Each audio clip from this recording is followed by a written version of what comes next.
All right, this is going to be 3.2, and it's called least squares regression. It says here that a regression line is a line that describes how a response variable y changes as an explanatory variable changes. A regression line is also called a line of best fit or a least squares regression line. Okay. We use a regression line to predict the value of y for a given value of x. A regression line is a model for the data. So going back to the last note card, all right, if you remember, we talked about that example with football teams, points per game, and wins. So this imaginary blue line that I put in here in the middle of all the data, that is the regression line. Okay? It's a model for what's happening. So what do I mean by model? Well, here's kind of what I mean. If this line is good, or let's say it is the best line that I could draw in between the points, well, one of the teams, Ole Miss, they averaged, I believe, 16.1 points per game, and they had 2 wins. But if I took this 16.1 points per game up until I got to the regression line would have predicted that they would have actually won somewhere between 3 and 4 games. So the regression line lets us make predictions. So none of the teams averaged, none of the teams averaged 22 points. How many wins would we predict for a team that averaged 22 points? Well, if we come up here to see where it would have hit on the regression line, and then if we take it over, we would have predicted they would have probably won somewhere close to 6 games. Maybe like 5.8. That's what we would have predicted. So the regression line gives us a way to predict.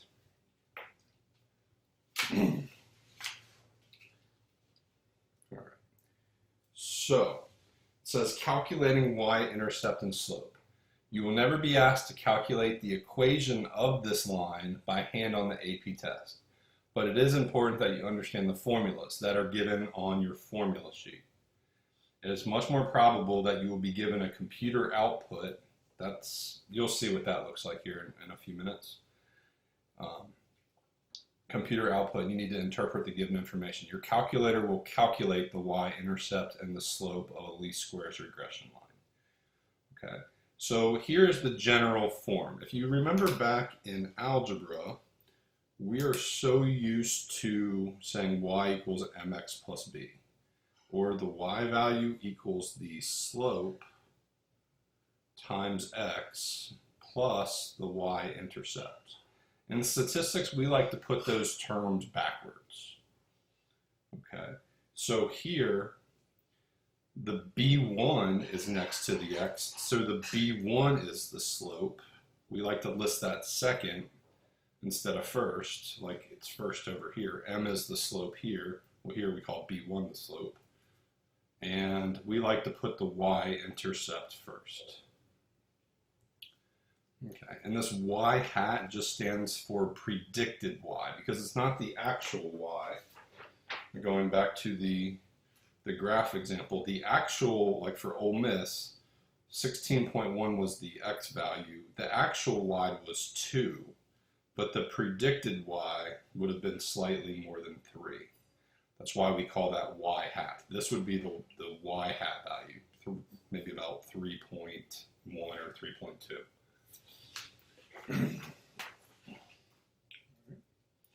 So how do you calculate the slope of this imaginary blue line? Obviously there's some sort of slope. Okay, you could rise a certain amount and run a certain amount. You know, so if I put 2 points on here, I could rise a certain amount and run a certain amount. That would be the slope. Okay. Well, there's a formula to help us out. here's the nasty formula. Here's one version of the formula. And here's another formula. So if you have all the data, you can use this one. But if you know R, Sy, and Sx, you can use this one. Now, after you find B1, after you find the slope, you have to know that first. But as soon as you know that, now you can find out the y-intercept by using this formula.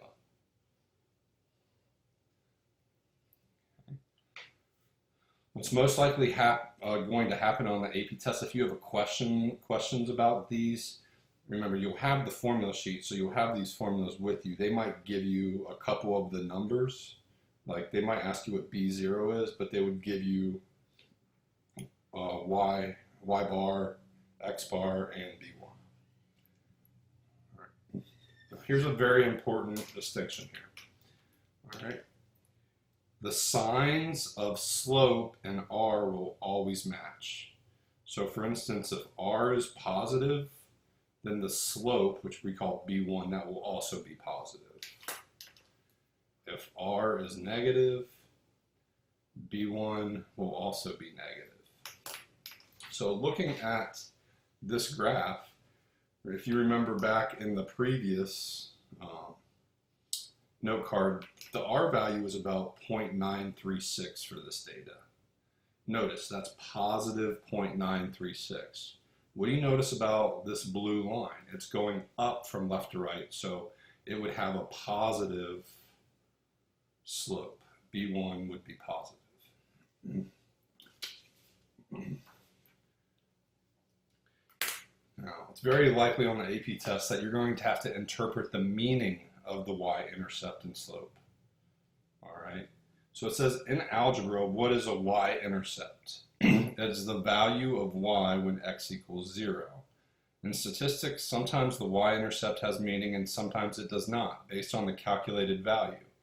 If you were asked to interpret the meaning of a y-intercept, you would say, but before we do that, let me go back to this graph.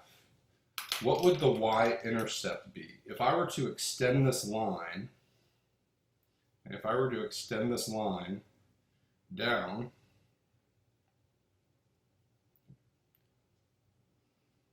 let's see, that would be -1, -2, -3, that would be -4.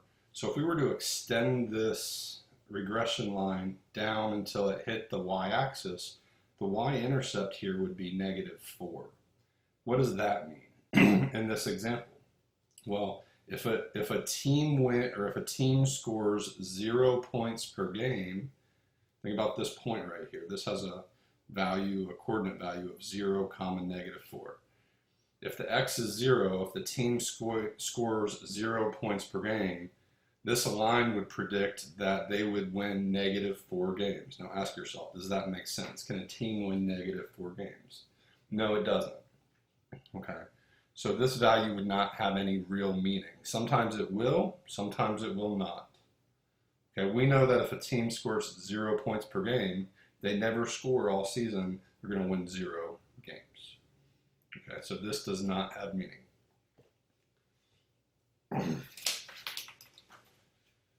All right, so here's how we would explain it. When the points per game equals 0, we would predict that the number of wins equals -4. And then I would mention this does not have meaning because a team cannot have -4 wins. All right. So now what is slope? Just a reminder, it's a rate of change. We're used to writing slope as rise over run or delta y over delta x.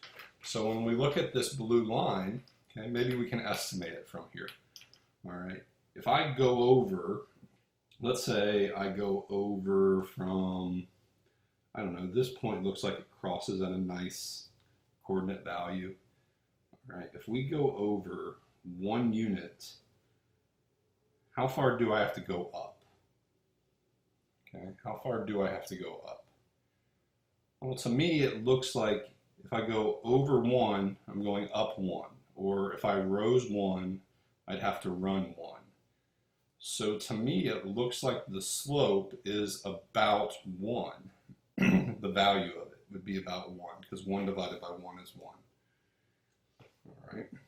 So let's think about what that's saying. If the points per game, if a team was to get 1 more point per game, we would predict that they would get a half of a win. Because if we take this over, there's actually 2 lines between 4 and 5 wins. So for every 1 point per game, we expect the team to get a half more win. So if you went over 2, you would go up a whole number of wins.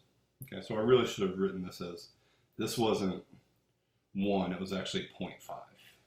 Okay, so you're rising 0.5, running 1. So the value of the slope would be 0.5. For every 1 more point per game, we predict the team would win 1 more game, roughly.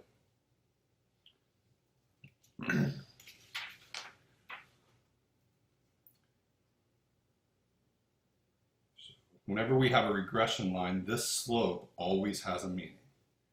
All right. We already said that if the slope's positive, R is positive, and vice versa. All right.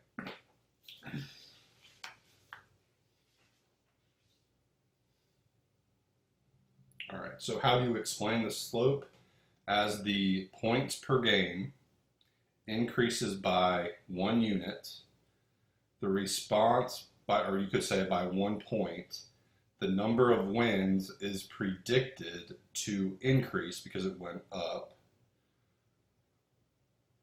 expected to increase by 0.5 wins. 0.5 wins. All right. So here is the prediction equation. This is the prediction equation for our last example. All right, so this value right here is the y-intercept. This is the slope, the 0.44. We predicted it to be 5. And we predicted that just looking at the line to be -4. So we were pretty close. Okay. So let's answer the questions. What is the value of the y-intercept? The value of it is -3.75. Interpret that in context. If a team were to score 0 points per game, we would predict that team would win -3.75 games, which doesn't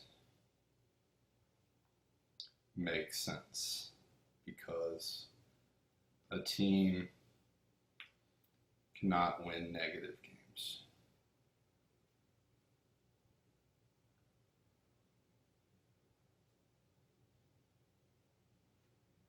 So I'm going to say that it doesn't have meaning.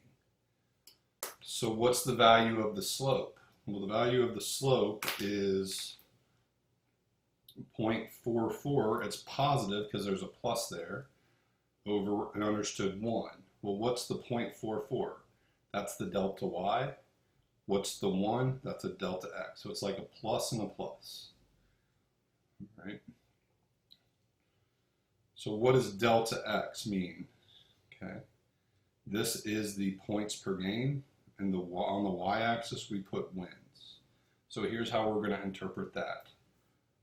For every +1 points per game, so for every 1 unit increase in points per game,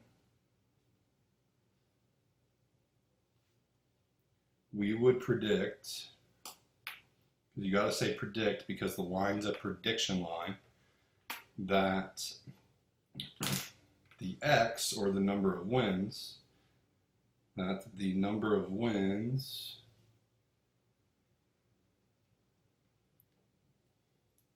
would, what's the value? Plus 0.44. So since it's plus, the number of wins would increase by 0.44 wins. Okay. So that's almost 0.5. So basically, like if this went up by 2, this would almost go up by a whole win. Okay. And let's do number 3. It says that suppose that in 2011, the SEC was contemplating adding a 13th team to their conference that averaged 21.2 points per game. Okay. So I didn't get rid of my data. My data is still in my lists. So right now I have 12 data points. And then if we looked at the scatter plot, there it is. Okay. Let's add let's add a 13th data point. So a team comes in, a new team to the SEC, and they score 21.2 points per game. So 21.2. Okay. Okay. It says predict the number of wins that this team would have based on the previous equation. So they didn't actually tell me how many wins this team had. So I'm going to get rid of that data real quick. Sorry about that. I just didn't look ahead.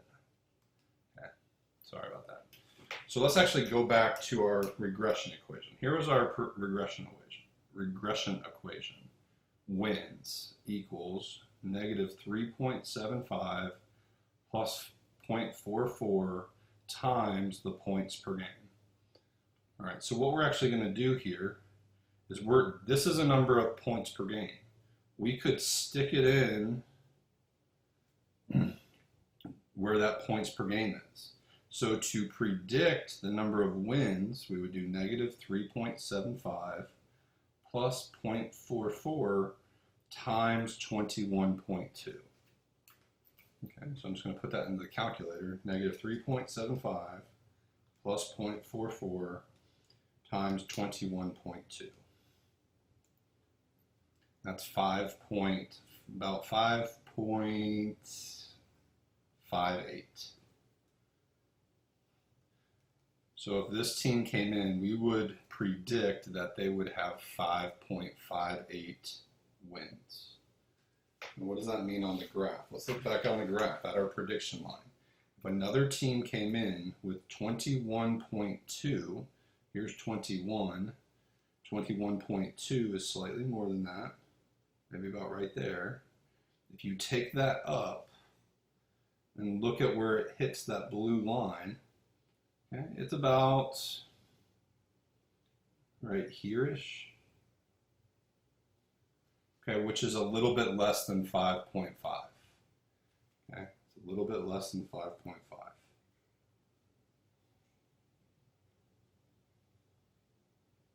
About right there. All right. So that's what we're doing. But we can do it with arithmetic. We don't always have to make a drawing. Okay, we don't always have to make a drawing. Now, going back to the calculator.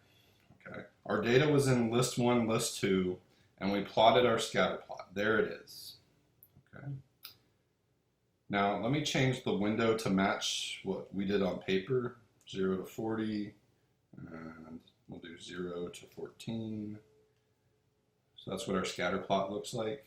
Actually, I'm going to change this a little bit. I'm going to make this go from negative 5 to 14. Our scatter plot's still there. Now, we talked about how we use the calculator to find the R value, the correlation coefficient. But we can actually find, how did I know that this was the right answer? How did I know that this was the equation of the regression line? Well, our calculator can do that too. All right, we go stat, remember what we did before. We went stat, calc, number 8, linear regression. My X list is in L1, my Y list is in Y2. Now I'm going to have you do one more thing. When it says store the regression equation, let's store the equation into Y1. So hit alpha, then use the shortcut, hit trace, and choose option 1, Y1. And now let's calculate.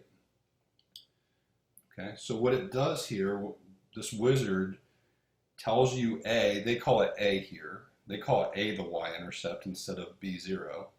But they tell you the value of that is negative 3.75. What do you notice right here? Negative 3.75 plus 0.44. The B here, it would be the slope. So you look at the B, 0.44. Okay, so that's how I get the y-intercept, which the calculator's calling A, and the slope, which the calculator's calling B. And if you store it into y1, if you hit y equals now that equation with all the decimals are stored in y1. So that negative 3.75 is the y-intercept, plus the 0.44 approximately. And if you hit graph again, not only are you going to get the scatter plot, you're also going to get the regression line drawn in there for you. And here's what's really cool about that. Okay, if you hit trace now it tells me that I'm on the scatter plot, but if you toggle down, you'll be on the line. And you can move up and down this regression line. If I type in that a team scored 21.2 points per game, like it told me, I can hit enter, and I can get the predicted value right away. This tells me that the predicted value is 5.518. This is the perfect answer because I stored all the decimals. This 5.58 is an estimate, but remember we're rounding off these two numbers. A better prediction would be 5.52 rather than 5.58.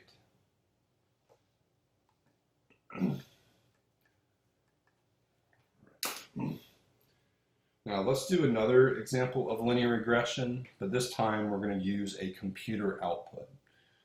So let's read it. It says, for their second semester project, 2 AP Stats students decided to investigate the effect of sugar on the life of cut flowers. Okay. Sugar on the life of cut flowers. They went to the local grocery store and randomly selected 12 carnations. All the carnations seemed equally healthy when they were selected. When they got home, the students prepared 12 identical vases with exactly the same amount of water. They put 1 tablespoon of sugar in 3 vases, 2 tablespoons of sugar in 3, and 3 tablespoons of sugar in 3. In the remaining 3, they put no sugar. After the vases were prepared and placed in the same location, the students randomly assigned 1 flower to each vase and observed how many hours each flower continued to look fresh. The computer output from the regression is shown. So we basically have 2 variables. We have sugar. Okay, we have sugar, and we have, let's see, we have the amount of sugar, and that can either be 0, 1, 2, or 3 tablespoons. All right, and we have length of freshness, okay, the length of time, length of freshness in hours, that the flowers looked fresh. Okay. So let's figure out which one of these would go on the x-axis and which one would go on the y-axis. Which one predicts the other? I think that the amount of sugar that we put in the vase explains how long the flowers are going to look fresh. So I think this is going to be the explanatory variable, and this is going to be the response variable. So we would put that on the x-axis, we would put this on the y-axis. Instead of giving you the actual data, they can give you a computer output. Okay. So how do we read this computer output? What are the important things to pull out of there? Well, there's a few things. Okay. So right here, they're going to give you some variable name. Whatever name they give you right there, that's going to be the x variable. So the x variable is sugar here. What would that make the y variable? Well, the other variable, okay, this is the length of flower freshness.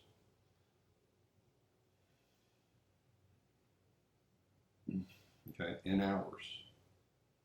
So as I start to write my prediction equation, remember it's y hat equals b naught plus b1x.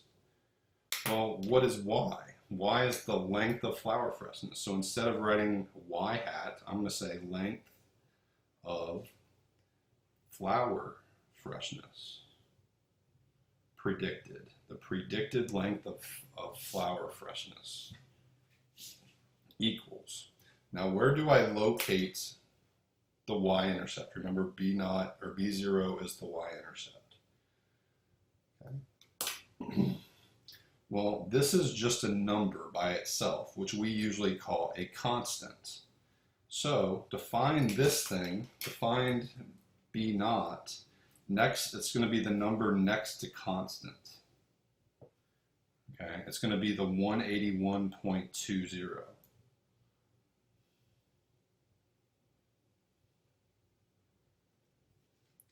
Plus, okay, the b1 is the slope. Okay, the slope will always be next. Okay, just like b1 is next to x here, b1 is next to x here. So we have plus 15.200, but instead of saying x, let's write what x represents. X represents the amount of sugar.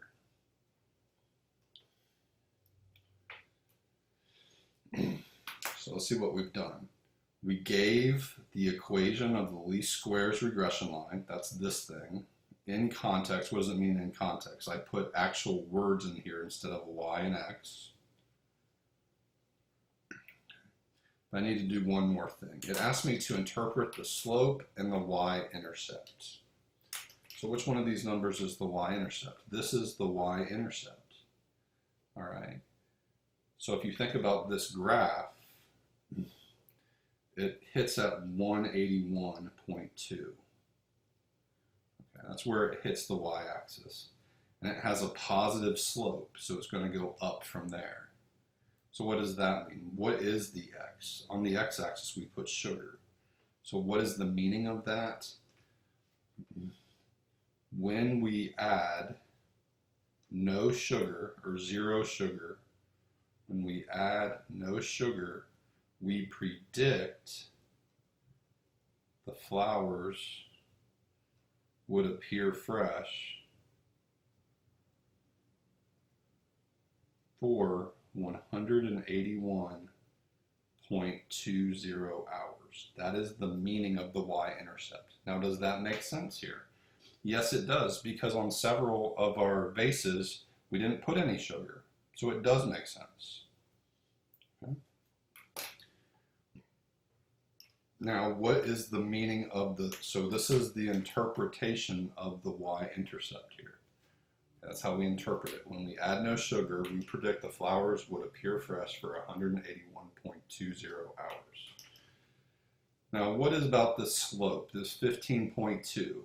That really means, I'm going to do it up here, that really means 15.2 over 1, which is change in y over change in x. All right, and both of those numbers are positive. Okay, so how would we interpret this? For every time x changes by 1, so for each 1 additional tablespoon of sugar, so that's what this thing represents. For each 1 additional tablespoon of sugar, we predict that the flowers would appear fresh for what? And for a positive 15.2 hours. Would appear fresh for an additional 15.2 hours. And that is the interpretation of the slope. For each 1 additional tablespoon of sugar, we predict the flowers would appear fresh for an additional 15.2 hours. Okay. That's the meaning of the slope in this problem. So when we need to find the regression equation, it's just these first 2 numbers. In red, there's the y-intercept. In blue, there's the slope. That's all it is.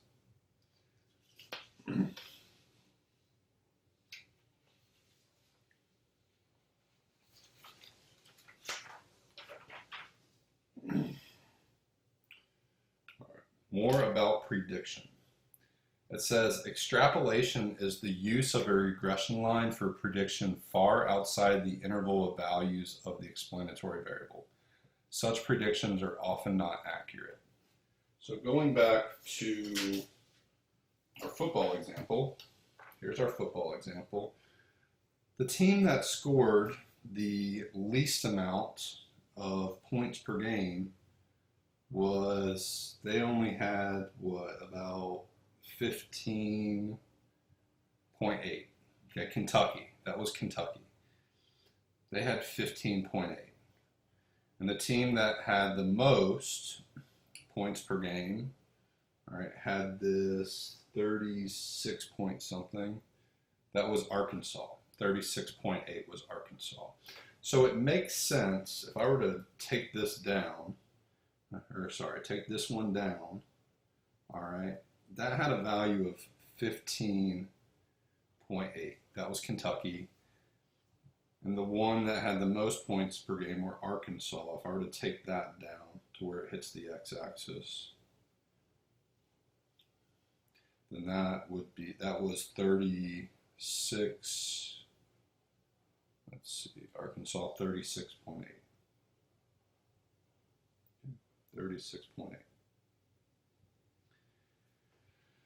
All right, so it's fair for me to make predictions as long as I'm plugging in team values, as long as I'm plugging in points per game between these numbers.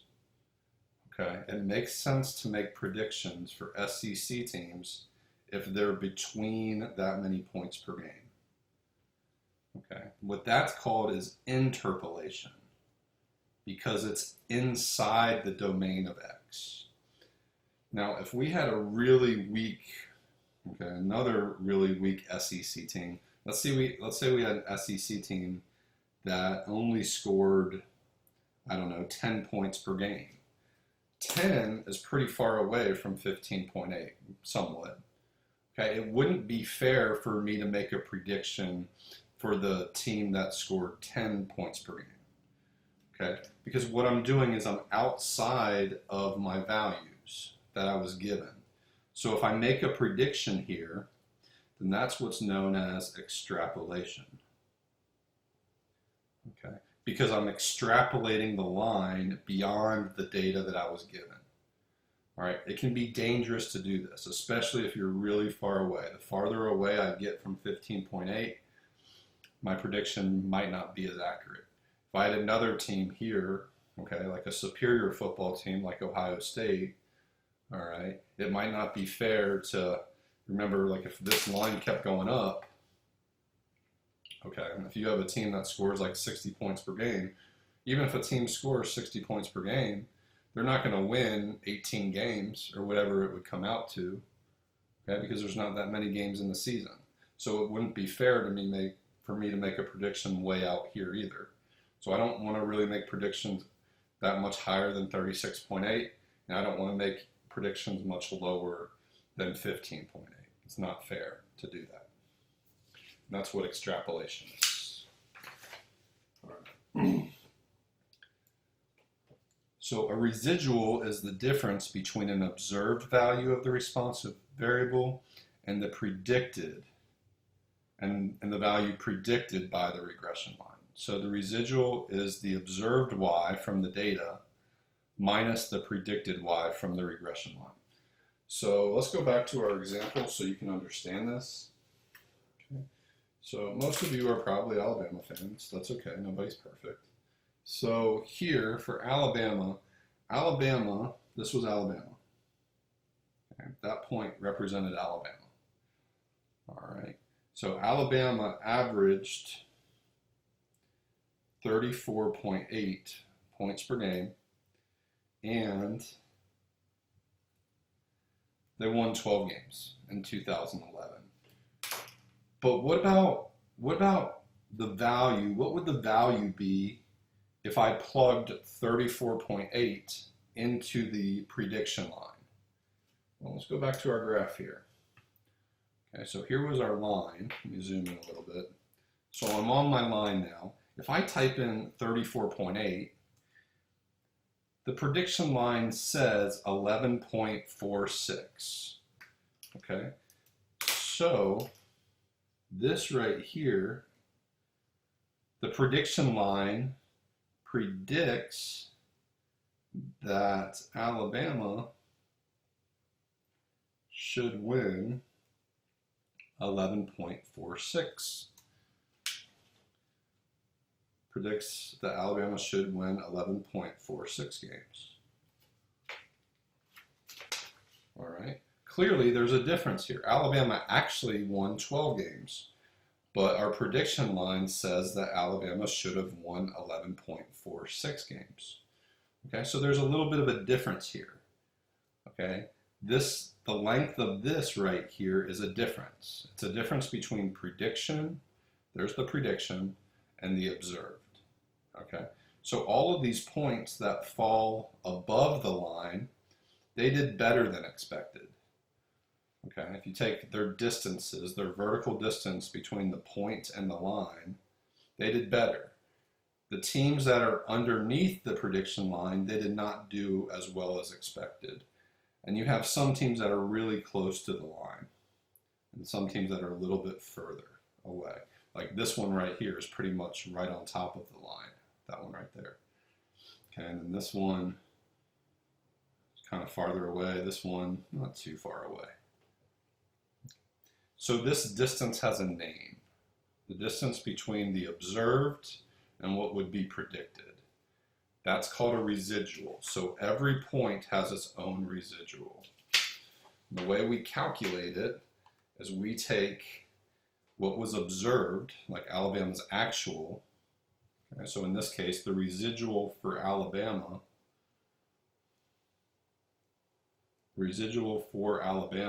they actually won 12 games. But the line predicted that they would have only won 11.46 games. So if I subtract those, I would get 0.54.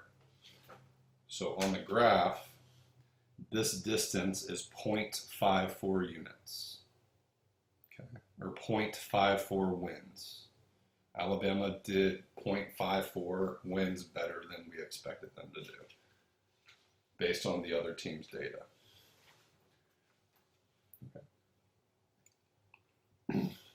So it says each data point has a residual. And just like we talked about, that's the vertical distance. Now, something special happens about the residuals. If we were to add up all the residuals for all the points, it's always zero. It has to be zero. Otherwise, it's not a good line. All right.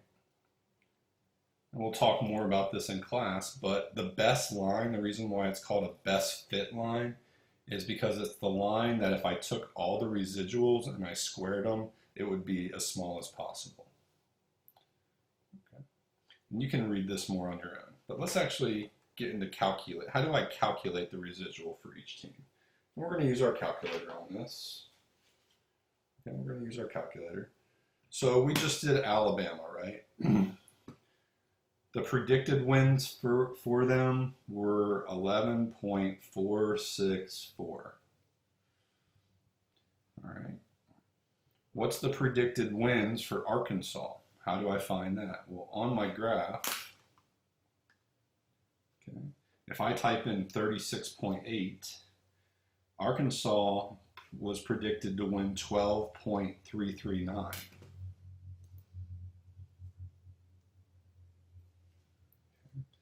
Hopefully you guys saw that right here, 12.339. All right. What about Auburn? If I type in 25.7, the prediction line says they should win 7.486. Okay. When I type in 25.5 onto my line, Florida should win 7.398. Georgia, when I type in 32.0, the value on the line is 10.240. When I type in Kentucky, 15.8, The prediction line says that they should win 3.157 games. So let's calculate the residuals for these first 6 teams. You take the actual, which is also the observed, okay, minus the predicted. So what's 12 minus 11.464? Well, that's 0.536. Okay, to 3 decimal places this time. What's 11 minus 12.339? Well, that's negative 1.339. Okay, 8 minus this would be 0.514. 7 minus this would be negative 0.398. 10 minus that would be negative 0.240. Really, I should put a 0 in front of that, sorry. Okay, 5 minus that would be 1.843. Let's keep going. On the next page, there's the other 6 teams on here. All right. So for, this was LSU, sorry, kind of got cut off there. That's LSU, that's Ole Miss, that's Mississippi State, that's South Carolina, that's Tennessee, and this is Vanderbilt. Okay. So LSU 35.7, so if I type in 35.7, they were predicted to win 11.858.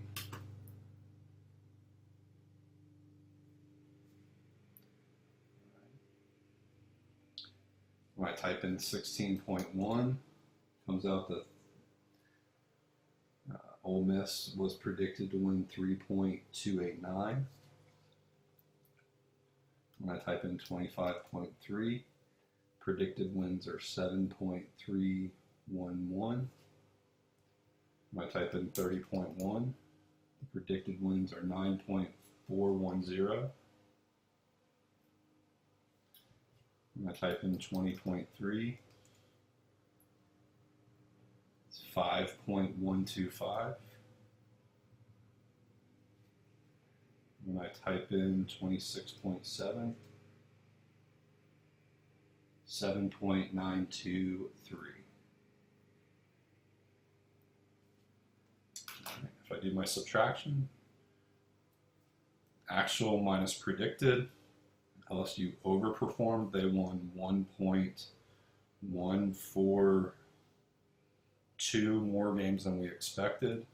2 minus this is negative 1.289. Ole Miss won, or they won 1.289 less games than we expected. 7 minus that would be negative 0.311. 11 minus that is 1.590. 5 minus that is negative 0.125. 6 minus that is negative 1.923. Okay. So again, these red numbers, I'm going to kind of show them to you side by side.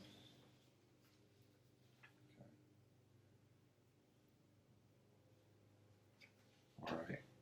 These numbers in red, that's the residual for each data point. On the graph, it's the vertical distance. Okay, it's the vertical distance between the point and where the prediction line is. Okay. So of these, let's look at it. Which one is the biggest positive? Okay. Here, South Carolina, they have a residual of 1.59. 1.59.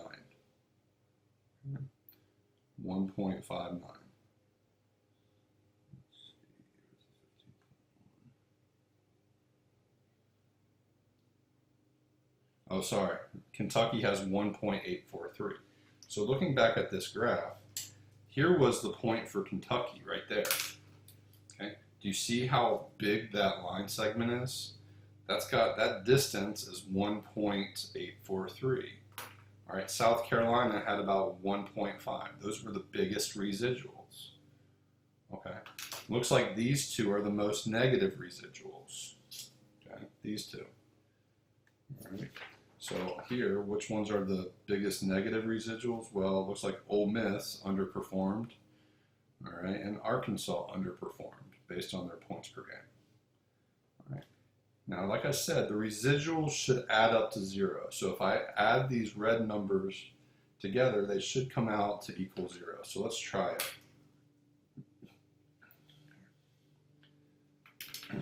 So I'm just going to do it in the calculator. So you can do that too. Do 0.536 minus 1.339 plus 0.514 minus 0.398. Now before I get my answer, I might be slightly different than 0 because of rounding. Okay, minus 0.240 plus 1.843 plus 1.142 minus 1.289 minus 0.311 plus 1.590 minus 0.125 minus 1.923.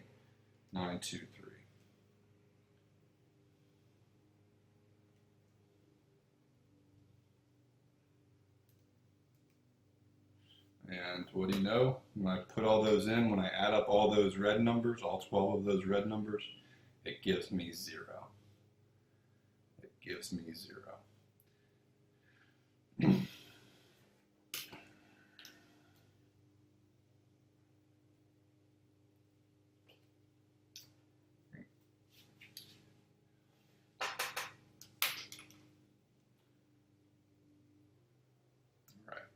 Now, we could have actually done, there's an easier way to do this. There's an easier way to figure out what the residuals are. Now remember our graph. We made our scatter plot after we put in our data to list 1 and list 2. We did our linear regression and got our regression line. So we've already done linear regression. After you do linear regression, the calculator will actually store the residuals for you. The calculator knows what these vertical distances are. So here's how you can display them.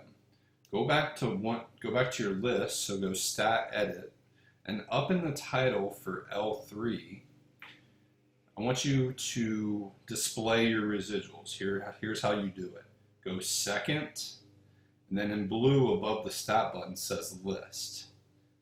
Okay. If you scroll down, you should see a list that says L Resid, or just Resid. There it is.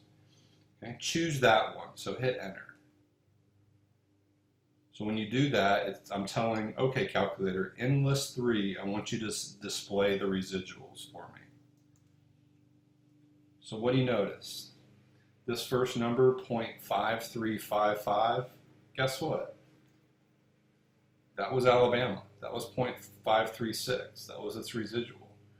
What about Arkansas? Negative 1.339. There's the residual for Arkansas.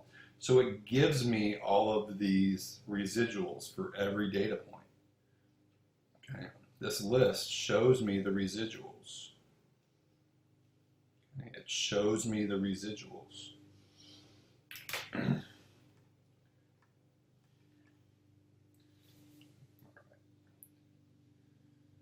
So now we're going to talk about a residual plot. Okay? And a residual plot is the best way to determine if data is really linear. Okay. So here's how you make a residual plot.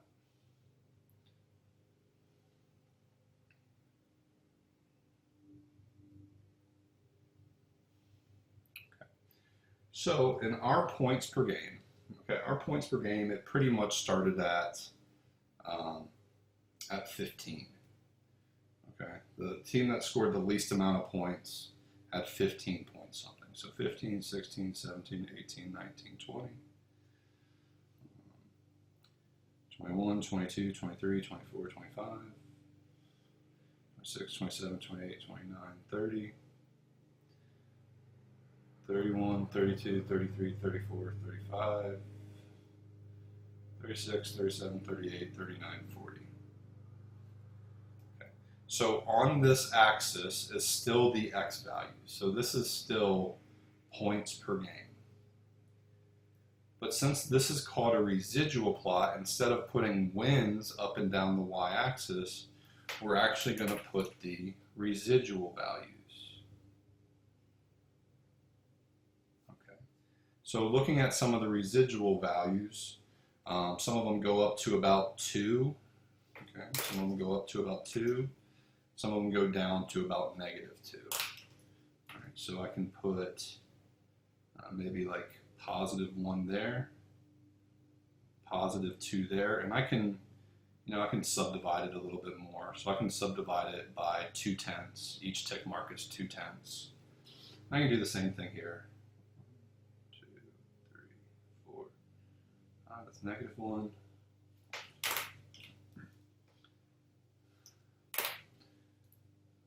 One, 2, 3, 4, 5. That's -2. So I'm actually going to plot the points per game versus the residuals. So basically what I'm doing is I want to make a plot of my data from list 1 and from list 3. Okay, so just looking at the data again, okay, we'll start on the first page of that, on page 7. All right, so Alabama. Alabama scored 34.8 and it had a residual of 0.536. Okay, so 34.8, that's about right there, and its residual was 0.536, so 2, maybe about right there, if I'm plotting it. All right, and then Arkansas had 36.8, there's 36.8, had a residual of -1, okay, about -1.3. So there's -1, 2, 3. All right. So you could keep going. All right. So Auburn 25.7, residual of 0.514.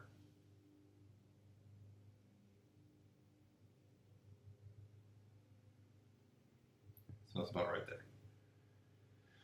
Florida 25.5, residual of about -0.4. So that might be about right there. Okay, Georgia 32 points per game, residual of -0.2. So 32, -0.2. Kentucky about 16 points per game and about 1.8. So about 16 and about 1.8.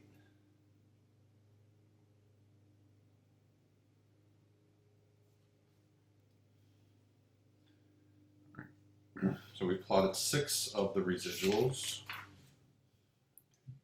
LSU 35.7, 1.14. So that might be about right there, give or take. 16.1 for Ole Miss, 16.1, negative about 1.23, or 1.3, negative 1.3. The idea is just to get close when you're doing it by hand. All right, Mississippi State, 25.3, okay, negative 0.3. So that's about right there. South Carolina, 30.1, which is about 30, and about 1.6.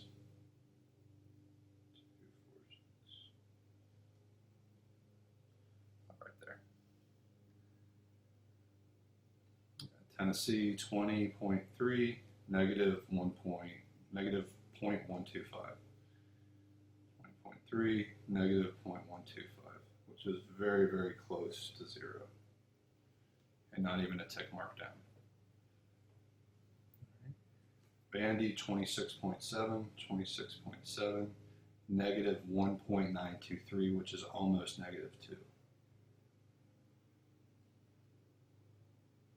So maybe about right there. So let's make sure we got all 12 teams. 1, 2, 3, 4, 5, 6, 7, 8, 9, 10, 11, 12. Just again, count 1, 2, 3, 4, 5, 6, 7, 8, 9, 10, 11, 12. So what do you notice about this residual plot? There's no pattern. That's a good thing. If there's no pattern, I'm convinced that the original data, original points per game versus wins data, is linear. Right. So how do you do a residual plot on your calculator? Well, after you run the regression, which we've run the regression, what we can do is go under our, before we do this, let's go ahead and turn the equation of the regression line off. Now let's go under our stat plots. Now here's what we want to do. We want to make another scatter plot, but it's actually going to be a residual plot. So our X list, we put our L1 data just like before, but the Y values here need to be the residual values. Well, where are the residual values? The residual values are stored in the residual list. Do this one in green. So if I do that and then hit zoom 9, here's what my residual plot looks like. Okay, 1, 2, 3. Those are these 3 points. Okay, then the next few are 4, 5, 6, 7. 4, 5, 6, 7. Those are those 4 points.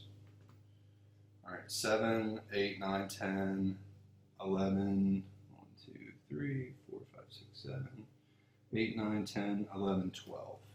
So there's the last set of 5 over here. And it looks just like it does on the calculator.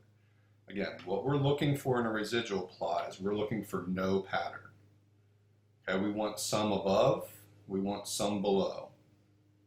Okay, and we want to see random scatter. That's what we're looking for. We're looking for no pattern and we're looking for random scatter. If we had a graph, if we had a residual plot that looked like this, that would be bad because it doesn't appear like it's random scatter, it appears like it's a parabola. We don't want to see a scatter, or we don't want to see a residual plot look like a line because that's a pattern. So when we're looking at residual plots, we're looking for no pattern. Okay. So here's how we're going to say it. We're going to say the residual plot shows no pattern and random scatter.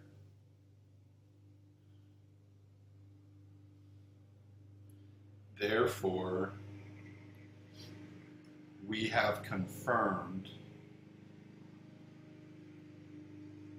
that there is a linear relationship between points per game and number of wins. Because when we first just looked at the data, if you go back to the data before we drew in that line, if you remember way back when, okay, it looked like it was approaching linear, but we weren't sure. It doesn't follow directly in a straight line. It looks close to appearing, looks like these points are close to this line, but we don't really know. Okay, so that's what a residual plot does for us. Okay, we want to see no pattern and we want to see random scatter. Those are good things for a residual plot. All right, so when we ran our regression, before we drew the line in there, you probably saw this r squared thing that was right above the r in our calculator. Well, this r squared thing is called the coefficient of determination. Okay, it says the coefficient of determination is the fraction or the decimal of the variation in the values of y that is accounted for or attributable from the least squares regression line of y on x. To attain an r squared value, just take the value for r and square it. Here's the interpretation and saying that you need to know. So when we ran our linear regression, let's go back to that. So when I did stat calculate linear regression, that 8th choice, and my data is in list 1 and list 2, and I calculate, it gives me the r squared value. Okay. It also gave me r. So there's 2 ways to find it. You can take this r value, 0.9358694593, and that's what r is. So to find r squared, you could just have squared that. Okay. But I'm just saying, like, if they gave you r in a multiple choice problem, they asked you for r squared, you would just square it. But with a calculator, it gives me r squared already. Okay, that would be 0.8759 if I round. Okay, so 0.8759. Here's the meaning of that. Treat this like it's a percent. So here's our saying. We say 87.59% of the variation in what is the response variable, what's on the y-axis, in the number of wins. Okay. So 87.59% of the, what's another word for variation, spread, of the spread and the number of wins is accounted for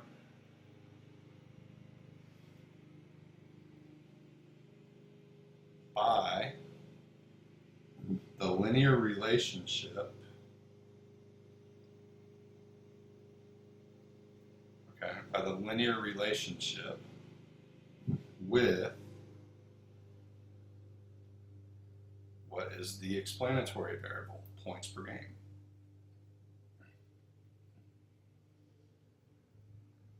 So that's the saying that we try to remember. The r squared value expressed as a percent of the variation in, so basically, here's the things that you're plugging into. It's like a formula for you to remember.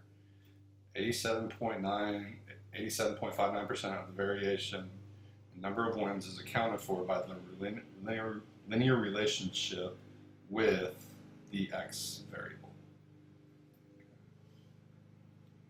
or the explanatory variable. So you just put those things in there. Okay. Now instead of saying the linear relationship, you could have said the least squares regression line, by the least squares regression line with points per game.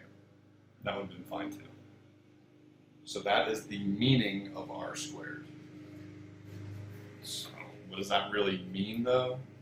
All right. So the natural spread that we get, okay, when we do this regression line, these points are not directly on the line, okay? If it was a perfect relationship, all of these 12 red dots would be on the line. If all 12 of the dots, or the blue line, excuse me, if all 12 of the red dots fell on the blue line, then r would equal 1 and r squared would also equal 1, okay? So there's 100%, in that case, there would be 100% of the variation in the number of wins can be explained by the points per game. Okay, so the spread is completely fixed. All right. This is still a big number. This is a very big r squared number. All right. So the higher this is, the more the data impacts each other. We don't want to use the word cause. They don't cause each other. But the higher this number is, the more they impact each other. The more the variables impact each other. That's the best way to say it. The higher that is, it counts for a big portion of it. 87.59% of a team's number of wins, okay, can be explained by their points per game. Okay. So 87.59% of a team's number of wins can be explained by how many points per game they score. That's pretty powerful. So if you're a football coach, you scored a lot of points.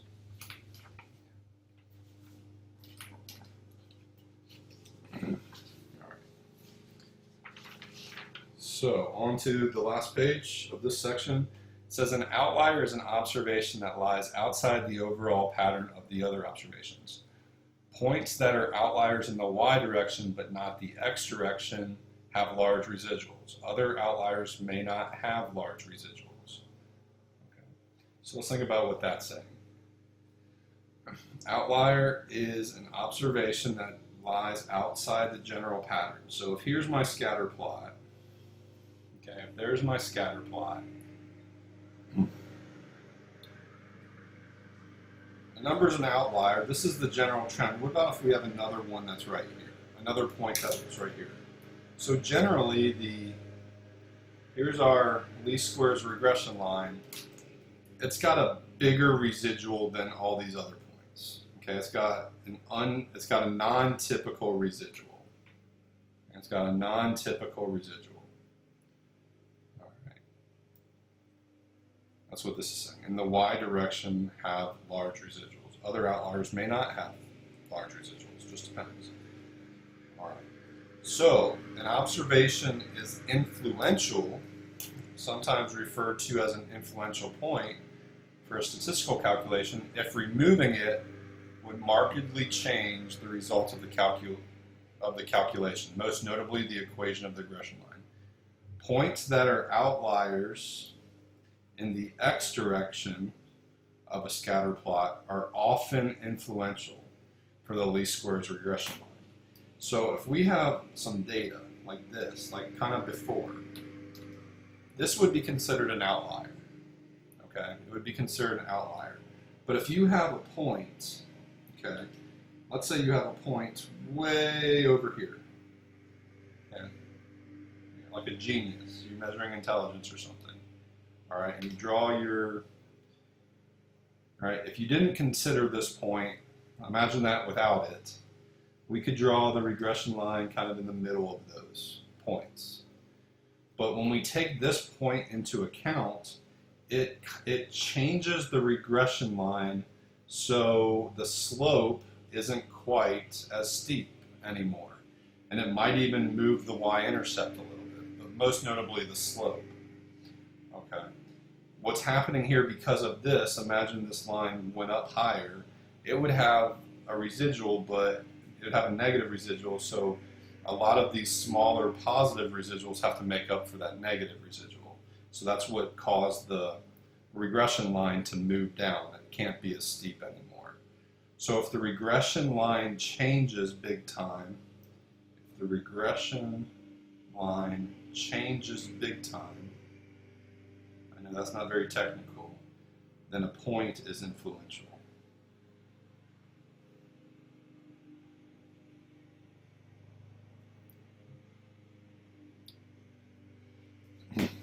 So referring back to our example, the SEC football example, suppose another data point was added for a 13th team. This team averaged only 45 points per game, or this team averaged 45 points per game, but only had 4 wins. So let me kind of go into here, let me delete everything.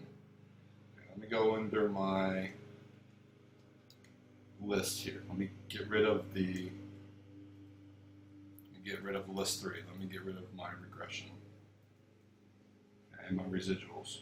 So I'm going to add a 13th team. That 13th team averaged 45 points, but only had 4 wins. Probably a team from the Big 12, because they don't play defense in the Big 12. All right. Now let's look at a regular scatter plot. Turn that on, make a scatter plot, just a regular scatter plot. So L1 versus L2. All right, and zoom 9 in. Ooh, so we added this 13th data point. Look at that.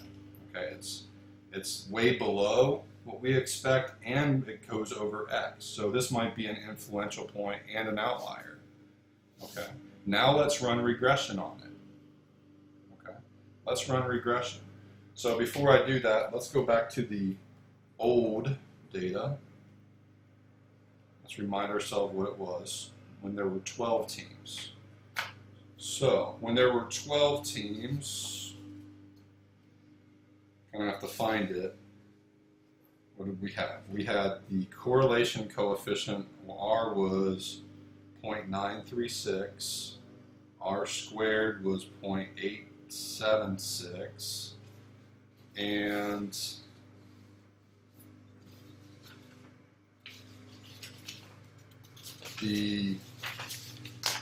sorry, I'm trying to find it. And the equation of the regression line was wins equal negative 3.75 plus 0.44 points per game. That was the old data. New data with 13 teams. I'm going to run the regression here. So quit out of there. I'm going to go stat, calculate number 8, list 1, list 2, store the regression equation, and calculate. All right, so let's write this information down. I'm going to take that information from the calculator and write it down. Well, the R now is 0.518. Look how much that changed. Look how much it dropped the correlation. It used to be very strong. Now it's barely moderate. What about R squared? R squared went from 87.6% down to 26.8%. Just by adding one more team. And what about the regression line? Predicted wins would equal, instead of being negative 3.75, now it's 1.86 plus 0.21 points per game. I'm not too worried about the y-intercept, but look how much that changed the slope. It used to be for every one more point per game, we would expect a team to gain 0.44 wins. Now, for every point per game, we only expect a team to go up by 0.2 wins. So here it would take about 5 more points per game to get a win. Here, if you had 5 more points per game that you averaged, you would get 2 more wins. So this is almost double. All right, so by adding this team, I've actually cut the slope in half. So look at the line now. Okay, look at the line now. Okay. It used to be the line was a lot closer to these 12 points. Now, if you think about the residuals, each of the residuals seems bigger. And this one would have a big residual as well. Okay, so that one changed it dramatically. Adding that one extra team's data changed our regression line and our correlation coefficient and our coefficient of determination big time. Okay, so I would consider this an influential observation. I could say things like the slope got cut in half. Okay, slope got cut in half. The data is now only moderately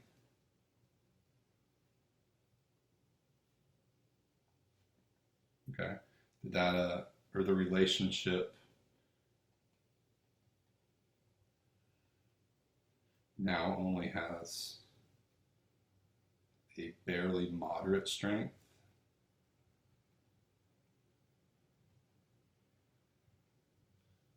Which changed from very strong.